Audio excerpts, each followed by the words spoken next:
boxing fans, welcome to another episode of Boxing 396. I'm here with Mark Cipparone, CEO of Rocco Collision and manager of heavyweight contender Joey DeVaco and welterweight contender Raymond Tito Serrano. Welcome, Mark. Thank you for having me. Hello, George. Talk to me, man, about boxing and business. You're an immensely successful businessman. Your business should be one of the cases in entrepreneur studies at Harvard Business School. How you've been able to take that business, incredible. Why boxing? I really don't know what happened. I was a very loose boxing fan. Okay. As a kid growing up, I would like to watch the big fights on TV. Wasn't my go-to because I just was so busy. Once I became of age, all I wanted to do was work in my field. Right. And I kind of got absorbed. So how I got involved in boxing was this guy worked for my dad, and his son walked into my collision center, and he's been with me for probably 27 years. I mentored this kid, and then all of a sudden his brother became a boxer. It was Tevin Farmer. Right. And they asked me to manage him a few times, and like I said, I had no right being in boxing. I didn't know much about it. But somehow, he got to me and asked me the right way, and I jumped in, and I did fall in love with it, I'll be honest with you. And now it kind of takes a huge percentage of my life and my time, and I kind of love what I do, and every day gets better and better for me. That's how I got into it. It's different, but the same. I applied all the principles that I do in my collision business and in business in general, and I thought I could do the same thing in boxing. And I kind of do that still, and it was just kind of plug and play. Although, it's quite different because every animal in business is a different. It certainly has its own little differences, but that's what I did. So I started to just care for people. I do that in my own business and mentor them from the ground up. And you have to train people, train, coach, help. So I spend time in work every day trying to build people to get more successful, to learn more things, and I have a whole system that I have other people training, and we grow. So same thing in boxing. These kids come out of school or whatever, and all they know is the boxing part of life, and they haven't really been schooled in other parts. So I make it a point to teach everything that I could possibly teach to a younger person in boxing that is associated with me outside of the ring. It's not only about boxing, because look, there's limited things that I could give a boxer like Joey DeVaco. He's really sophisticated in but the things outside the ring, he could carry them into the ring and know a young guy has a chance once, twice. You don't get 3 chances in boxing, you may get 2. It's a very unforgiving sport. And what the young boxer doesn't really know is, this is it. Every fight could potentially be detrimental. The loss is detrimental in this industry. And I think when I point that out in different ways and over years, it's something they get to see instead of letting an opportunity go by. I interviewed Tevin Farmer, who fights next week for the vacant IBF Junior lightweight title. And the first thing he said was, I owe so much to Mark Cipparone. Thank you. He taught me how to be a man, a businessman, inside and outside the ring. Now you've taken another fighter, so you've had success. Tevin went from this time he started managing, undefeated, all the way up to the ring. Now you have Joey DeVaco, who arguably, I say this, the most skilled heavyweight in the division. Very similar situation. Tevin was just a natural athlete with not the most sophisticated boxing skill at that particular moment. So I did a different thing with Tevin as I did with Joey. Joey now was a super sophisticated boxer with a super high IQ from the day I met him. And now Tevin has a super high boxing IQ, but he developed that in the last 3 years plus the last 4 years. But Joey came in with that. But the same idea is I gave him love and care and concern. I made them a priority in my life, and the things outside the ring, every contract that comes off. I have sophisticated attorneys around me that, you know, I treat it, even from day one, the smallest thing that they could have done could have been detrimental on their career, and I tried to make sure that I protected my boxer, my friend, my whatever that is, to get them there. And it's kind of my style. Everything's 100% with me. I'm giving 100% to every, if I manage a boxer or if I manage a business, it's all or nothing. And you know, Tevin's gone really far. I'm proud that I had a part of his career that went so far. I think you know, Joey is very special in that he's got power in both hands, right? Oh yeah. So we know he's at any given second, you could go bye-bye with Joey.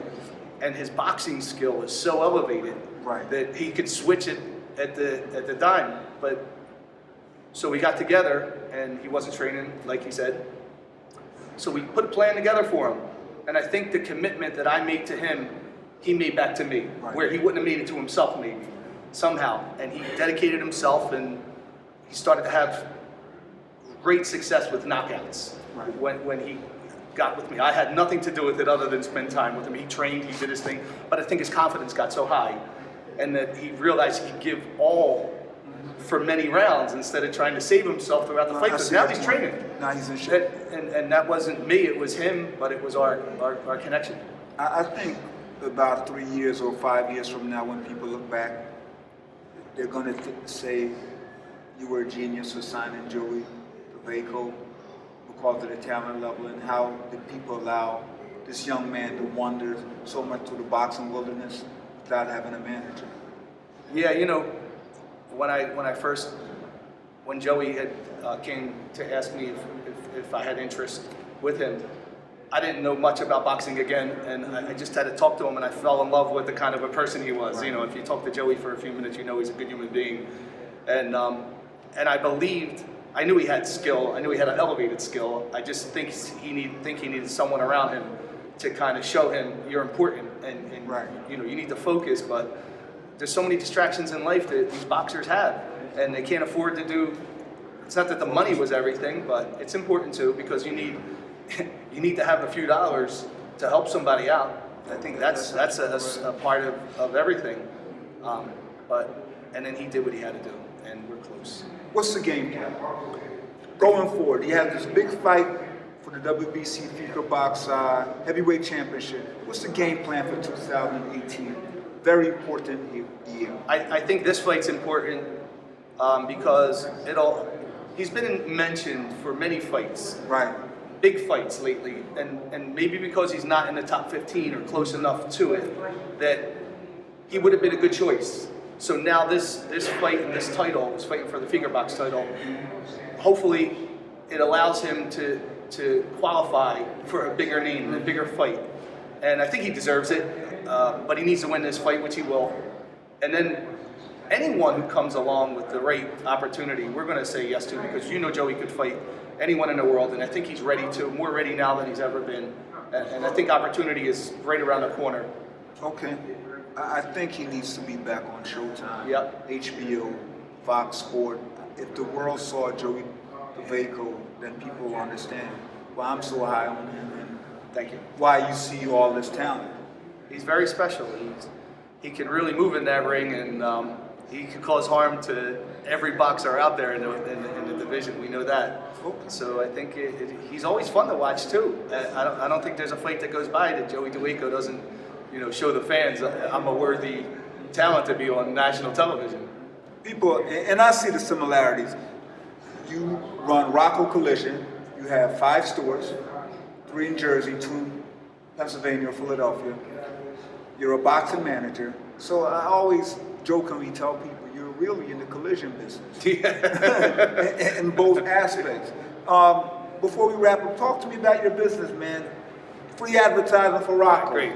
Not that they need it, because we all know about Rocco. We always talk need to me it. about Rocco. I have 6. I just 6. We just purchased another collision center. Oh man, see, I did my research and it was. No, we're good. It's brand new. It's maybe 2 months old. Okay. So it's an existing business in the Pocono Mountains, which is way different from my company.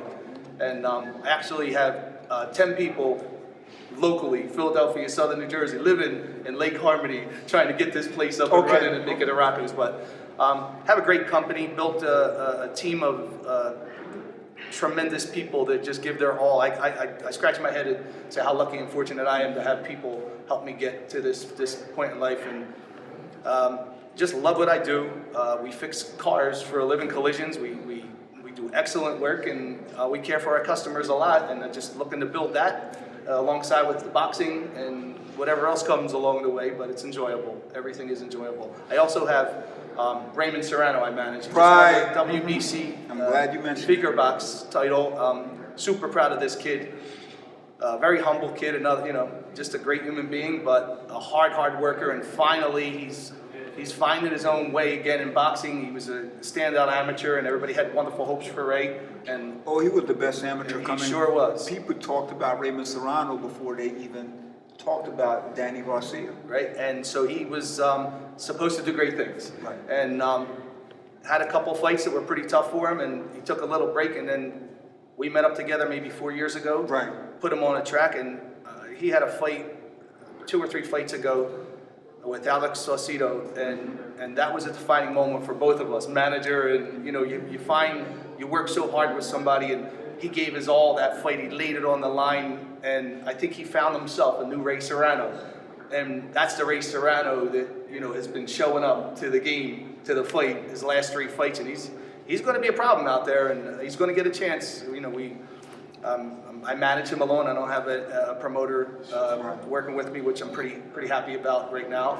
Although they're great promoters out there, and many promoters do wonderful things, but sometimes you get an opportunity as a manager to make choices and work with your fighter your way and make things happen a certain way. So looking forward to the time with Ray too. Ben, before we wrap up, I look at Rocco Collision, I look at the business model, and huge upside. I can see a private equity group coming to you 5 years from now or 2 years from now. It's going to be franchised all over the place. I'm just making sure we get one in Jamaica. My industry is like Home Depot and Lowe's now. Yes. My company is the largest standing MSO, it's called multi-shop operator, in Pennsylvania, New Jersey, and Delaware, because they've all been bought up by these super collision centers. But I have 2 kids. One's 19 and going to school at Johnson & Wales in Rhode Island, and that's my daughter. And my son is 22, and he works in the company. So, to be determined on what route we go, they have to see if they want this for themselves. So I'm in here for the long haul. I'm going to call up my former professors at Harvard Business School, because Rocco's is classical for a case study. Thank you. If they do a case study, man, it's just amazing for entrepreneurial management to study your company, how you've been able to move it, and how you've acquired other companies, and you have to put the whole infrastructure and still maintain the culture. So I think your company is a great one for a case study in entrepreneurial management. Thank you so much. Appreciate it. Amazing, man. So thank you very much. And once again, I just want to thank you. It's the day before Joey's big fight, and you guys took the time to come down here. I'm very appreciative. So thank you very much, and much success to Joey and Rocco's Collision. We're going to make sure we put your information at the end of the video. Thank you so much. Thanks, Mark. I appreciate it.